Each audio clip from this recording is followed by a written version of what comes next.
साथियों नमस्कार, स्वागत है आपका। साथियों आज के वीडियो में हिंदी आत्मकथा से अत्यंत महत्वपूर्ण 25 प्रश्नों पर चर्चा होगी। साथियों ये वह प्रश्न हैं जो विगत प्रतियोगी परीक्षाओं में पूछे जा चुके हैं। ये सभी प्रश्न आपकी आगामी परीक्षा की दृष्टि से बहुत ही महत्वपूर्ण हैं। सभी प्रश्नों की विस्तृत व्याख्या करने की कोशिश की गई है। तो पूरा लाभ लेने के लिए वीडियो को अंत तक देखिए। जो भी साथी चैनल पर नए हैं प्लीज़ चैनल को सब्सक्राइब जरूर करें। हिंदी आत्मकथा से 25 महत्वपूर्ण प्रश्न। चलिए चर्चा शुरू करते हैं। देखते हैं आज का पहला महत्वपूर्ण प्रश्न। आज का पहला महत्वपूर्ण प्रश्न है साथियों, निम्नलिखित में एक कृति आत्मकथा नहीं है। ये government degree college assistant professor परीक्षा 2021 में जो भी 15 मार्च 2022 को संपन्न हुई है उसमें पूछा गया था यह प्रश्न। निम्नलिखित में एक कृति आत्मकथा नहीं है। सहचर है समय, यौवन के द्वार पर, अग्निसेतु और मेरे सात जन्म। तो इसमें सही उत्तर है साथियों विकल्प संख्या 3। साथियों आप भी हमारे साथ सही उत्तरों का अनुमान लगाते चलिए। अपने अध्ययन का समूल्यांकन करें, अपनी स्थिति को स्वयं समझें, ठीक है ना। तो सही उत्तर इसका विकल्प 3 अग्निसेतु। अग्निसेतु क्या है? अग्निसेतु आत्मकथा नहीं है, यह एक जीवनी है। किसकी जीवनी है? ये नजरुल इस्लाम बांग्ला के कवि हैं, उनकी जीवनी है। किसके द्वारा लिखी गई है? यह विष्णुचंद्र शर्मा द्वारा लिखी गई है। विष्णुचंद्र शर्मा द्वारा लिखी गई बांग्ला के कवि नजरुल इस्लाम की जीवनी है अग्निसेतु। और सहचर है समय बहुत ही चर्चित आत्मकथा है ये। सहचर है समय के लेखक हैं रामदरस मिश्र। परीक्षा में बहुत बार पूछी जा चुकी है, इसलिए इसको बहुत ध्यान से देख लीजिएगा। और ये यौवन के द्वार पर डॉक्टर देवराज उपाध्याय की आत्मकथा है। और मेरे सात जन्म ये हंसराज रहबर की आत्मकथा है, ठीक है भाई। तो चलिए बढ़ते हैं आगे, देखते हैं प्रश्न संख्या 2। प्रश्न संख्या 2 साथियों कह रहा है, चतुर्सेन शास्त्री की यादों की परछाइयाँ किस कथेतर गद्य विधा के अंतर्गत आती है? ये भी GDC 2021 का प्रश्न है। डायरी, यात्रावृत्त, आत्मकथा और जीवनी। सही उत्तर है साथियों विकल्प 3 आत्मकथा। चतुर्सेन शास्त्री की यादों की परछाइयाँ आत्मकथा 2 भागों में प्रकाशित हुई। पहला भाग 1956 ईस्वी में यादों की परछाइयाँ, दूसरा भाग 1963 ईस्वी में मेरी आत्मकहानी नाम से लिखा गया है। इन्होंने अपनी आत्मकथा में राम को ईश्वर के रूप में न मानकर मानव के रूप में दिखाया है, ठीक है। बढ़ते हैं आगे, देखते हैं प्रश्न संख्या 3। बहुत ही महत्वपूर्ण प्रश्न। एक कहानी यह भी किस लेखिका की आत्मकथा है? ये भी GDC 2021 में पूछा गया प्रश्न है। प्रभा खेतान, मन्नू भंडारी, मृदुला गर्ग, मैत्रेयी पुष्पा। तो इसका सही उत्तर क्या है? इसका सही उत्तर है विकल्प संख्या 2 मन्नू भंडारी। एक कहानी यह भी, यह मन्नू भंडारी की आत्मकथा है, ठीक है। प्रभा खेतान की आत्मकथा है अन्या से अनन्या। मैत्रेयी पुष्पा की आत्मकथा जो है 2 भागों में है। कस्तूरी कुंडल बसे प्रथम भाग 2002 ईस्वी प्रकाशित हुआ था। गुड़िया भीतर गुड़िया द्वितीय भाग 2008 ईस्वी में प्रकाशित हुआ था। ये दोनों महत्वपूर्ण है। मैत्रेयी पुष्पा की कस्तूरी कुंडल बसे और गुड़िया भीतर गुड़िया दोनों ही बहुत महत्वपूर्ण है, दोनों परीक्षा में पूछी जा चुकी है, ठीक है। चलिए बढ़ते हैं आगे, देखते हैं अगला प्रश्न। प्रश्न संख्या 4। अन्या से अनन्या किसकी आत्मकथा है? अन्या से अनन्या किसकी आत्मकथा है? मैत्रेयी पुष्पा नाम क्या, प्रभा खेतान, महादेवी वर्मा। तो इसमें सही उत्तर क्या है साथियों? इसमें सही उत्तर है विकल्प संख्या 3 प्रभा खेतान। अन्या से अनन्या प्रभा खेतान की आत्मकथा है। मैत्रेयी पुष्पा की आत्मकथा के बारे में भी हमने चर्चा की। कस्तूरी कुंडल बसे, गुड़िया भीतर गुड़िया, ठीक है ना। चलिए बढ़ते हैं आगे, देखते हैं साथियों कुछ यहाँ जैसे कुछ बहुत ही महत्वपूर्ण, जैसे कृष्णा अग्निहोत्री की आत्मकथा है लगता नहीं है दिल मेरा। कुसुम अंसल की जो कहा नहीं गया। मैत्रेयी पुष्पा की आत्मकथा। मन्नू भंडारी की आत्मकथा। रमणिका गुप्ता की, शीला झुंझुनवाला की, प्रतिभा अग्रवाल की। इनकी सभी आत्मकथाएं आपकी परीक्षा की दृष्टि से महत्वपूर्ण है। महिला लेखिकाओं की आत्मकथाएं परीक्षा में पूछी जा रही परीक्षाओं में। एक प्रश्न लगभग बन रहा है तो इसको बहुत ध्यान से अपनी किताबों से देख लीजिएगा, ठीक है। महिला आत्मकथा और दलित आत्मकथाओं से प्रश्न लगातार बन रहे हैं, तो बहुत ध्यान से इनको देख लीजिएगा, मैं बता रहा हूँ आपसे। चलिए बढ़ते हैं आगे, देखते हैं अगला महत्वपूर्ण प्रश्न। प्रश्न संख्या 5 कह रहा है, रचना एवं रचनाकारों का असंगत युग्म है। रचना एवं रचनाकारों का असंगत युग्म है। कुछ कही कुछ अनकही, शीला झुंझुनवाला। मुड़ मुड़ के देखता हूँ, राजेंद्र यादव। अपने अपने पिंजरे, मोहनदास नेमिश राय। और कस्तूरी कुंडल बसे, चित्रा मुग्गल। तो सही उत्तर इसका है विकल्प 4 अभी चर्चा हुई। कस्तूरी कुंडल बसे किसकी आत्मकथा है?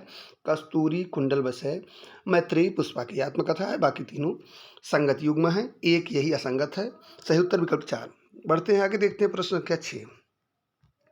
प्रश्न संख्या 6 कह रहा है शांतिप्रिय द्विवेदी कृत परिव्राजक की प्रजा क्या है? ये पीजीटी 2021 में पूछा गया प्रश्न है।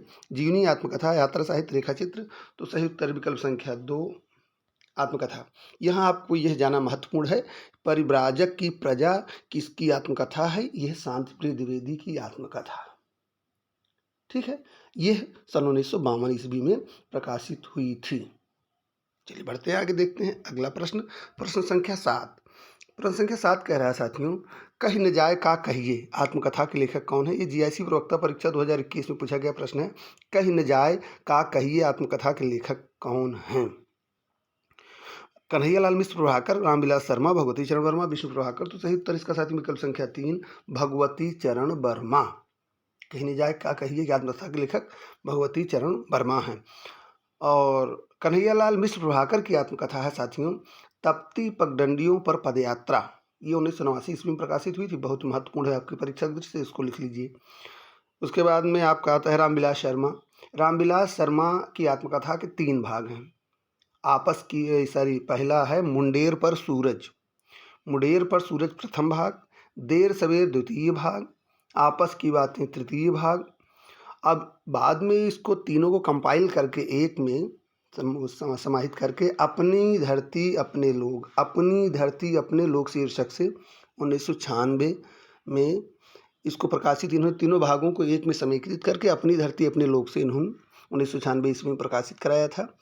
आपकी परीक्षा की दृष्टि से रामविलास शर्मा की ये आत्मकथा जो है अत्यंत महत्वपूर्ण है। ये तीनों भाग अलग अलग जानना जरूरी है, अपनी धरती अपने लोग जानना जरूरी है, कब प्रकाशित हुई ये भी जानना जरूरी है। ठीक है, चलिए बढ़ते हैं आगे, देखते हैं अगला प्रश्न। प्रश्न संख्या 8, चेहरे अनेक किसकी आत्मकथा है? ये टीजीटी 2021 में पूछा गया प्रश्न है। चेहरे अनेक किसकी आत्मकथा है? नेमचंद जैन, धर्मवीर भारती, इलाचंद जोशी, उपेंद्र नाथ अस्क। सही उत्तर विकल्प संख्या 4 उपेंद्र नाथ अस्क। चेहरे अनेक उपेंद्र नाथ अस्क की आत्मकथा है। ठीक है, बढ़ते हैं आगे, देखते हैं प्रश्न संख्या 9। प्रश्न संख्या 9, झोपड़ी से राजभवन किस साहित्यकार की आत्मकथा है? टीजीटी 2021 में पूछा गया प्रश्न है। बहुत ही चर्चित प्रश्न है। और जैसा कि मैंने अभी पीछे चर्चा की साथियों कि महिला लेखिकाओं की आत्मकथा और दलित लेखकों की आत्मकथा, विशेष रूप से दलित लेखकों की आत्मकथा से जो भी साथी पिछली परीक्षाओं में सम्मिलित हुए हैं जो देख रहे होंगे कि दलित आत्मकथा से एक प्रश्न लगभग 100% पूछा जाना ही है। तो जितने भी, बहुत बड़ी संख्या नहीं है, इनको तेज़ी से आप जितने भी दलित आत्मकथा लिखी गई हैं दलित लेखकों द्वारा, उसको आप याद कर डालिए। आपका एक प्रश्न मेरी गारंटी है कि आपका पक्का हो जाएगा, और एक ही प्रश्न आपका चयन करवा देगा, एक ही प्रश्न आपको चयन से बाहर कर देगा। तो दलित आत्मकथा लेखकों की, दलित लेखकों की जितनी आत्मकथाएं हैं इसको बिल्कुल क्रम से याद कर डालिए। झोपड़ी से राजभवन किस साहित्यकार की आत्मकथा है? शिवराज सिंह बेचैन, माता प्रसाद, सोहनलाल सुमनाक्षर, हरपाल सिंह। तो इसका सही उत्तर क्या है साथियों? इसका सही उत्तर विकल्प संख्या 2 माता प्रसाद। ठीक है ना, झोपड़ी से राजभवन किसकी है? माता प्रसाद की है। शिवराज सिंह बेचैन की आत्मकथा है साथियों मेरा बचपन मेरे कंधों पर और बेवक्त गुजर गया माली। ये दोनों ही बहुत महत्वपूर्ण हैं। ठीक है, बढ़ते हैं आगे, देखते हैं अगला प्रश्न। प्रश्न संख्या 10, क्या भूलूं क्या याद करूं के प्रारंभ में उत्तर प्रदेश के बस्ती जिले के किस गांव का उल्लेख है? ललितपुर, लोहितपुर, अमोढ़ा, जमोढ़ा। सही उत्तर विकल्प संख्या 3 अमोढ़ा। ठीक है, ये किसकी आत्मकथा है? ये हरिवंश राय बच्चन की आत्मकथा है। हरिवंश राय बच्चन की आत्मकथा 4 खंडों में है। क्या भूलूं क्या याद करूं 1969 ईस्वी में प्रकाशित हुई थी। दूसरा खंड है नीड़ का निर्माण फिर 1970 ईस्वी, बसेरे से दूर 1978 ईस्वी, 10 द्वार से सोपान तक 1985 ईस्वी। इसको आपको क्रमशः याद होना चाहिए क्योंकि क्रम लगाने के लिए भी इसका आ जाता है। ठीक है ना, 10 द्वार से सोपान तक 1985 ईस्वी में प्रकाशित हुई थी। इस पर बच्चन जी को सरस्वती सम्मान भी प्राप्त हुआ था। तो क्रम इसका लगाना है, क्या भूलूं क्या याद करूं, नीड़ का निर्माण फिर बसेरे से दूर, 10 द्वार से सोपान तक। ठीक है ना। अगर क्रम लगाने को पूछा जाए तो इस क्रम में ये रहेगा। बढ़ते हैं आगे, देखते हैं अगला प्रश्न, प्रश्न संख्या 11।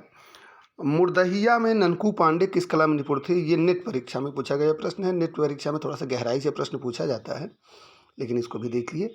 मुर्दहिया में ननकू पांडे किस कला में निपुण थे? वीणा वादन, ढोलक वादन, सारंगी वादन और तबला वादन। तो सही उत्तर इसका साथ में विकल्प 2 ढोलक वादन। बढ़ते हैं आगे, देखते हैं अगला प्रश्न। अगला प्रश्न भी मुर्दहिया से ही है। निम्नलिखित में कौन सा पात्र मुर्दहिया के रचनाकार के परिवार से संबंधित नहीं है? मुन्नर, सुम्मर, सुदेसर, मुनेसर। तो सही उत्तर इसमें विकल्प संख्या 3 सुदेसर। बढ़ते हैं आगे, देखते हैं अगला प्रश्न, प्रश्न संख्या 13। क्या भूलूं क्या याद करूं में लेखक ने अपने पिता के किस प्रकार की गीता वाचन का उल्लेख किया है? सस्वर वाचन, गुनगुनाकर, मौन रहकर, ऊंचे स्वर में। सही उत्तर विकल्प संख्या 3 मौन रहकर। ठीक है। बढ़ते हैं आगे, देखते हैं अगला प्रश्न, प्रश्न संख्या 14। कह रहा है जिस विधा के द्वारा लेखक अपने बीते हुए जीवन का विवरण प्रस्तुत करता है उसे क्या कहते हैं? आत्मकथा, संस्मरण, उपन्यास, रेखाचित्र। सही उत्तर विकल्प संख्या 1 आत्मकथा। बढ़ते हैं आगे, देखते हैं अगला प्रश्न, प्रश्न संख्या 15। बहुत ही महत्वपूर्ण प्रश्न, अब इसको ध्यान से देख लीजिए। हिंदी की पहली आत्मकथा कौन सी है? क्या भूलूं क्या याद करूं, प्रत्याशा, अर्धकथानक, मेरा जीवन वृत्तांत। तो इसका सही उत्तर है साथियों विकल्प संख्या 3 अर्धकथानक। यह प्रश्न घुमा फिरा कर परीक्षाओं में बहुत बार पूछा जा चुका है। हिंदी की पहली आत्मकथा अर्धकथानक। अर्धकथानक के लेखक कौन? बनारसी दास जैन। कौन? बनारसी दास जैन। इसका पहले तो लेखक जान लीजिए। अब इसका प्रकाशन वर्ष जान लीजिए। ये 1641 ईस्वी में प्रकाशित हुई थी। कि कब? 1641 ईस्वी में। तीसरी जो सबसे महत्वपूर्ण बात है, यह ब्रज भाषा में है। ऐसे भी प्रश्न पूछे जा सकते हैं कि हिंदी की पहली आत्मकथा ब्रज अर्धकथानक किस भाषा में है ना, तो ये ब्रज भाषा में है। 1641 ईस्वी में प्रकाशित हुई थी। इसके लेखक बनारसी दास जैन हैं। 3-4 तरह से इसमें प्रश्न बन सकते हैं। ठीक है। तो बढ़ते हैं आगे, देखते हैं अगला प्रश्न, प्रश्न संख्या 16। असंगत युग्म है। असंगत युग्म है। सेठ गोविंदास घर की बात, भवानी दयाल सन्यासी प्रवासी की आत्मकथा, सुभाष चंद्र बोस तरुण के स्वप्न, हरिवंश राय बच्चन क्या भूलूं याद करूं, क्या भूलूं क्या याद करूं। तो इसमें असंगत है साथियों प्रश्न संख्या 16 में विकल्प संख्या ए। घर की बात जो है ये राम विलास शर्मा की आत्मकथा है, न कि सेठ गोविंदास की। शेष अन्य विकल्प जो हैं वो सही हैं। ठीक है। बढ़ते हैं आगे, देखते हैं अगला प्रश्न, प्रश्न संख्या 17। ओम प्रकाश वाल्मीकि की आत्मकथा का नाम क्या है? ये यूपीएससी प्रश्न असिस्टेंट प्रोफेसर परीक्षा में पूछा गया प्रश्न है 2021 में। ओम प्रकाश वाल्मीकि की आत्मकथा का क्या नाम है? मुर्दहिया, संताप, उठाई गिर जूठन। मुर्दहिया, संताप, उठाई गिर जूठन। मुझे लग रहा है कि कोई ऐसी परीक्षा नहीं होगी हिंदी की, TGT, PGT, net, GRF, assistant professor, KBS, NBS, कहीं भी यह प्रश्न एक बार तो जरूर ही पूछा गया होगा ओम प्रकाश वाल्मीकि की आत्मकथा, क्योंकि बहुत ही चर्चित आत्मकथा है। इसका सही उत्तर है क्या? विकल्प संख्या 4 जूठन। विकल्प संख्या 4 जूठन। मुर्दहिया किसकी है? मुर्दहिया किसकी आत्मकथा है बताइए? ये तुलसीराम की आत्मकथा है। मुर्दहिया और मणिकर्णिका है ना। मुर्दहिया 2010 में प्रथम भाग प्रकाशित हुआ, मणिकर्णिका 2013 में दूसरा भाग प्रकाशित हुआ। तुलसीराम की आत्मकथा मुर्दहिया और मणिकर्णिका। ठीक है। बढ़ते हैं आगे, देखते हैं अगला प्रश्न, प्रश्न संख्या 18। आप हुदरी बहुत ही महत्वपूर्ण प्रश्न है। ये भी देखिए यूपीएससी में पूछा गया प्रश्न है असिस्टेंट प्रोफेसर परीक्षा में। आप हुदरी किस साहित्यकार की आत्मकथा है? कौशल्या, बैसंती, कुसुम अंसल, रमणिका गुप्ता, चित्रा मुग्दल। तो सही उत्तर इसका साथियों विकल्प संख्या 3 रमणिका गुप्ता। आप हुदरी रमणिका गुप्ता की आत्मकथा है। रमणिका गुप्ता की एक और आत्मकथा है, वो है हादसे।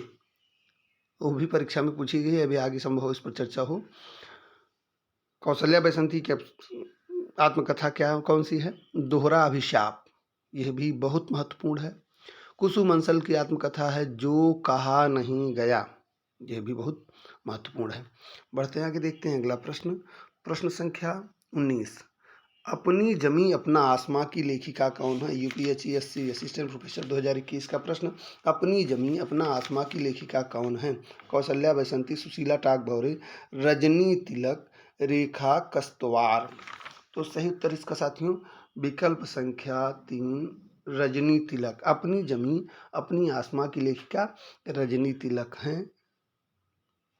यह आत्मकथा साथियों 1917 ईस्वी में प्रकाशित हुई थी। तो चलिए बढ़ते हैं आगे, देखते हैं अगला प्रश्न। यहाँ यह भी जरूरी है बताना अन्य विकल्पों पर। जैसे कौशल्या बैसंती की चर्चा हुई थी, कौशल्या बैसंती की आत्मकथा कौन सी है? दोहरा अभिशाप है। सुशीला टागभौरे की आत्मकथा भी साथियों चर्चित रहती पूछी जाती है, शिकंजे का दर्द। ठीक है ना, यह भी महत्वपूर्ण है। सभी दलित लेखिकाओं की लेखकों की आत्मकथा जरूर ध्यान से देख लीजिएगा प्लीज। बढ़ते हैं आगे, देखते हैं प्रश्न संख्या 20। संख्या 20 कह रहा है निम्नलिखित में हरिवंश राय बच्चन द्वारा लिखित आत्मकथा खंडों का नाम नहीं है। दिन जल्दी जल्दी ढलता है, नीर का निमार फिर क्या भूलूं, क्या याद करूं, 10 बार से सोपान तक। सही उत्तर विकल्प संख्या 1 दिन जल्दी जल्दी ढलता है। यह हरिवंश राय बच्चन द्वारा रचित आत्मकथा खंडों का नाम नहीं है, बाकी तीनों आप जानते हैं कि है ही। तो दिन जल्दी जल्दी ढलता है ये हरिवंश राय बच्चन जी द्वारा रचित एक गीत है, जो इनके निशा निमंत्रण जो काव्य संग्रह है उसमें संकलित है। ठीक है, बढ़ते हैं आगे, देखते हैं अगला प्रश्न। प्रश्न संख्या 21। विधा की दृष्टि से अस्ति और भवति क्या है? विधा की दृष्टि से अस्ति और भवति क्या है? अस्ति और भवति आत्मकथा है। सही उत्तर विकल्प संख्या 1 आत्मकथा। ये किसकी आत्मकथा है?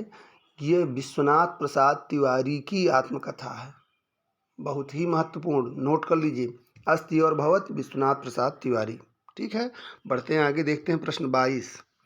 प्रश्न 22 कह रहा है सही युग्म का चयन करें। अच्छा प्रश्न है, ध्यान से देखिए। जीआईसी प्रवक्ता परीक्षा 2017 में पूछा गया है। फिलहाल विपिन कुमार अग्रवाल, इन दिनों रघुवीर सहाय, सहचर है समय रामदरस मिश्र, सोना माटी कुंवर नारायण। तो इसमें एक ही विकल्प जो है सही है, वो है विकल्प संख्या 3। इस पहले प्रश्न में इसकी चर्चा हुई थी। सहचर है समय रामदरस मिश्र की आत्मकथा है। सहचर है समय ये रामदरस मिश्र की आत्मकथा है।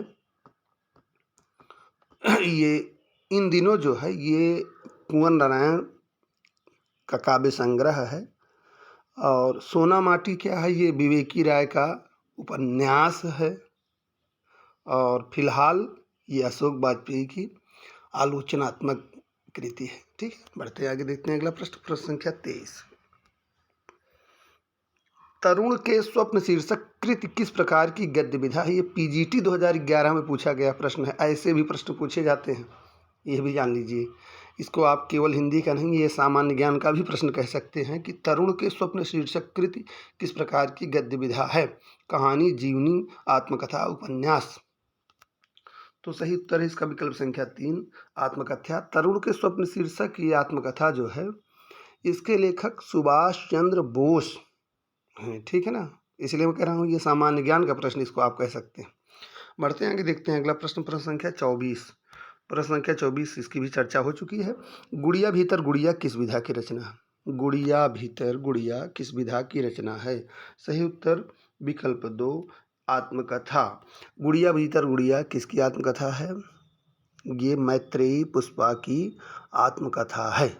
इनकी आत्मकथा का दूसरा भाग, पहला भाग कस्तूरी कुंडल बसे, अभी हमने चर्चा की थी। ठीक है ना, अगला प्रश्न देखते हैं। ये भी अच्छा, वही प्रश्न पर फिर चर्चा हो गई है। आपका कस्तूरी कुंडल बसे आत्मकथा किसकी है? पीजीटी 2005 में पूछा गया प्रश्न है, इसलिए हमने डाल दिया। शीला झुंझुनवाला, मैत्रेयी पुष्पा, कुसुम अंसल, गोपाल प्रसाद व्यास। तो ये जो बहुत चर्चित बड़ी लेखिकाएँ हैं, मैत्रेयी पुष्पा, चित्रा मुद्गल से लेकर जो आपके मृदुला गर्ग से लेकर जितनी बड़ी लेखिकाएँ हैं आपकी, जो बहुत चर्चित नाम हैं। आजकल तो देखिए आप, जो कम चर्चित नाम हैं उनसे भी प्रश्न बन रहे हैं, लेकिन सभी महिला लेखिकाओं से आत्मकथा का मैंने बताया कि प्रश्न पूछा जाता है, तो इसको आप जरूर प्लीज़ बहुत ध्यान से महिला लेखिकाओं के और दलित आत्मकथा लेखिकाओं की पूरी रचनाओं को आप सूची बना लीजिए, उससे 1-2 प्रश्न आपके पक्के हो जाएंगे। कस्तूरी कुंडल बसे आत्मकथा, इस पर मान लीजिए पूरे वीडियो में 2-3 बार चर्चा हो गई। तो सही उत्तर इसका विकल्प 2 मैत्रेयी पुष्पा। तो बढ़ते हैं आगे, साथियों, ये हो गया प्रश्न संख्या 25 आपका। आज के वीडियो में आपने हिंदी आत्मकथा से महत्वपूर्ण 25 प्रश्नों पर चर्चा देखी, जहां उचित थी यथासंभव उसकी व्याख्या की गई। अगला वीडियो भी आपका हिंदी आत्मकथा से ही होगा। उम्मीद करता हूँ ये संकलन आपको पसंद आया होगा। तो वीडियो को लाइक करिए, शेयर करिए। चैनल पर जो भी साथी नए हैं, चैनल को सब्सक्राइब जरूर करें। और आपके सुझावों का हमेशा स्वागत रहेगा। आप कमेंट बॉक्स में निसंकोच होकर आप सुझाव दे सकते हैं, ठीक है। तो मिलते हैं अगले वीडियो में हिंदी आत्मकथा के एक और प्रैक्टिस सेट के साथ। तब तक के लिए धन्यवाद, नमस्कार।